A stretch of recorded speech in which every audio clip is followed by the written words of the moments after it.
दो पीड़ित और हैं मेरे साथ। सर अपना नाम बताइए और अपनी कहानी बताइए। सर मेरा नाम ललित बोरा है जी। 2021 के लॉकडाउन में मैंने शादी की थी। ठीक है। मेरी भी शादी मंदिर में हुई थी। अच्छा। जिस डेट की मेरी शादी है उस डेट को लॉकडाउन लगा हुआ था दिल्ली में। ठीक है। पूरी तरह से night curfew and weekend curfew भी लगा हुआ था। ठीक है। मेरी शादी में मुश्किल से 10 लोग मैं अपनी बारात में लेके गया था। शादी के करीब करीब 2 महीने के बाद अप्रॉक्स हमारा टाइम पीरियड रहा होगा, पता चलता है लड़की को एपिलेप्सी की बीमारी है।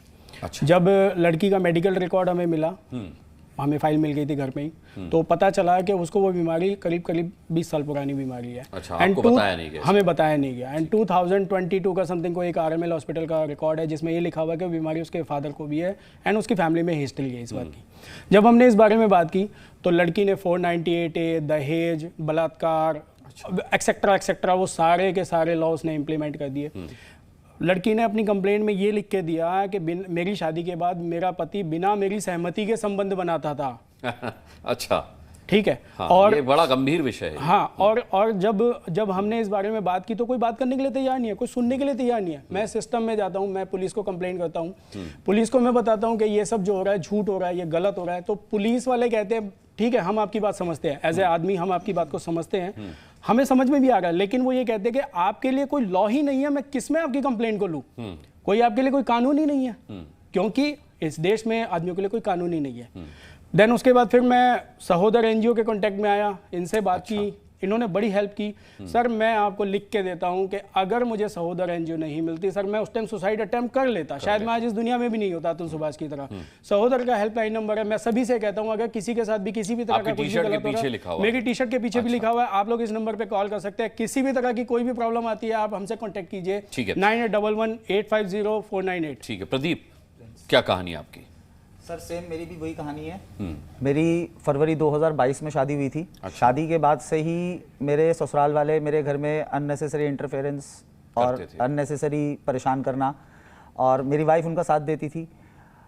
मार्च 2024 के अंदर मेरी वाइफ को वो बिना किसी रीज़न के अपने साथ ले गए। हमने बहुत कोशिश करी कि हम उनके घर जाएं, उनसे बात करें, वाइफ को वापस लेकर आएँ, मगर वो मिलने के लिए तैयार नहीं हो रहे थे। हम बिना बताए जब उनके घर पे जाते हैं तो हमारी बेइज्जती करके हमें घर से भगा दिया जाता है। वजह? हम तो उनको लेने ही जा रहे थे सर। नहीं, वजह क्या? बेइज्जती, आपकी बेइज्जती क्यों की जाती है? कि आप बिना बुलाए क्यों आ गए, हमने आपको नहीं बुलाया, आपका क्या तथ्य है यहाँ आने का, और बहुत ज़्यादा परेशान किया गया। किसी एडवोकेट से बात हुई, उन्होंने कहा आप सेक्शन 9 का एक नोटिस भेजिए, शायद उससे वो परेशान होकर वो आ जाएंगी वापस, पेरेंट्स भी भेज देंगे। जब मैंने सेक्शन 9 का नोटिस भेजा तो उसके बाद हमारे ससुर जी ने प्रॉपर धमकी दी मेरे को कि अब हम आपको कोर्ट में देखेंगे। उसके बाद मेरे ऊपर 498 का झूठा केस मेरे पर और मेरी मदर के ऊपर, और मारपीट का केस झूठा हमारे ऊपर डाल दिया गया। मैं भी कभी हुई थी मारपीट आपके और नहीं, हमारे बीच में कभी मारपीट नहीं हुई है, और ये आप चाहे तो मेरी वाइफ भी ये बोलेंगी कि हमारे बीच में कभी ऐसी कोई। अच्छा, वो बोलेंगी आपकी वाइफ? हाँ भी? वो बोलेंगी, मगर वो अपने भाइयों के और अपने फादर के बहकावे में आके अभी फिलहाल उनके साथ में वो कर आपका सेपरेशन नहीं हुआ है अभी? नहीं, ये सेपरेट रह रहे हैं हम। मार्च लीगल सेपरेशन नहीं हुआ है, लीगल नहीं हुआ है। मार्च 2024 से वो अपने पेरेंट्स के घर पे रह रही है। ललित जी, आपका हुआ है? सर मेरी वाइफ को उसके फैमिली वाले जुलाई, डेट मुझे अप्रॉक्स माइंड में नहीं है, 2021 के जुलाई में ही वो लोग अपने साथ ले गए थे। बाकायदा जिस टाइम पे वो लेके गए हैं, लड़की की मदर मुझे कह के जाती है कि हमारी लड़की अभी बीमार है, जब ये ठीक हो जाएगी हम आपको भेज देंगे। सर मेरे पास वीडियो एविडेंस है, मैं सिस्टम में दिखाता हूँ, मैं पुलिस को बताता हूँ, मैं कोर्ट में दिखाता हूँ, लेकिन कोर्ट कहता है उसका एक ट्रायल पार्ट आएगा। सिस्टम कहता है सर आपके लिए कोई लॉ ही नहीं है, किसमें आपकी कंप्लेंट को इंटाइटल करूँ? मैं कहाँ जाऊँ अपनी बात को लेकर? मैं किसको बताऊँ अपनी बात? मैं समझ रहा हूँ। मैं आता हूँ आपके पास। प्रियंका राणा जी, आपने 4 पीड़ितों की बात सुनी और ये यहां पर मौजूद हैं, वो जिनकी पत्नी उन्हें ठग करके, उन्हें लूट करके भाग गई, और ऐसा वो कई पुरुषों के साथ कर चुकी थी। यहां पर मोनिका हैं, उनकी भाभी ने उनके भाई के साथ क्या किया, उनके पास एविडेंसेस हैं, वो तमाम न्याय के दरवाजे खटखटा चुकी। इसके अलावा 2 लोग आपके राइट हैंड पर खड़े हुए हैं। फिर भी आप कहेंगी कि पुरुष विक्टिम नहीं होते, सिर्फ महिलाएं ही विक्टिम होती हैं?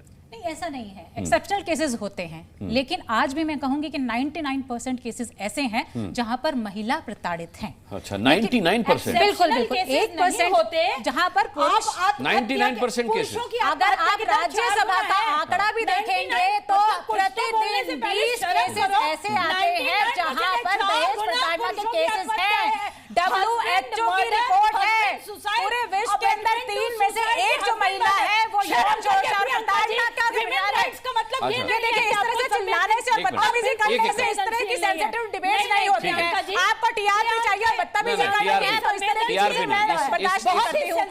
ये सेंसिटिव मुद्दा है तो तमीज में बात कीजिए। और यहाँ पर पुरुषों और महिलाओं की दोनों की बात हो रही है तो दोनों को पक्ष लीजिए। देखिए ये क्या बदतमीजी है, ये क्या बदतमीजी है, किस तरह से आप बात कर रही हैं। ये गलत मैसेज आएगा, महिलाओं को लेकर के गलत मैसेज आएगा। ये महिलाओं के बर्ताव पर हम मैंने क्या कहा, सुनिए, एक्सेप्शनल केसेस होते हैं, एक्सेप्शनल केसेस होते हैं। मुस्कान के साथ कोई महिला नहीं खड़ी है, वो अपराधी है, उसको सजा मिलेगी। नहीं ये अभी अपराधी है वो अपराधी है। लुटेरी दुल्हन का कोई समर्थन नहीं करता है, लेकिन क्या आज भी आप ये कहेंगी जो 20 प्रतिदिन केसेस आते हैं दहेज प्रताड़ना के, उसका आप समर्थन करती हैं? जो महिलाओं को जलाया जाता है, जो कोर्ट के सामने जल जाती है, न्याय मांगते उनको न्याय मिलता, क्या उसका समर्थन आप करती हैं? ठीक है। अच्छा अब क्या होता है मैं आपको बताता हूँ, मैं आपको क्या बता मैं बताता हूँ कि जब दो लोग एक साथ बोलते हैं तो किसी की भी मैसेज क्लियर नहीं होता, किसी की भी बात ढंग से हम सुन नहीं पाते।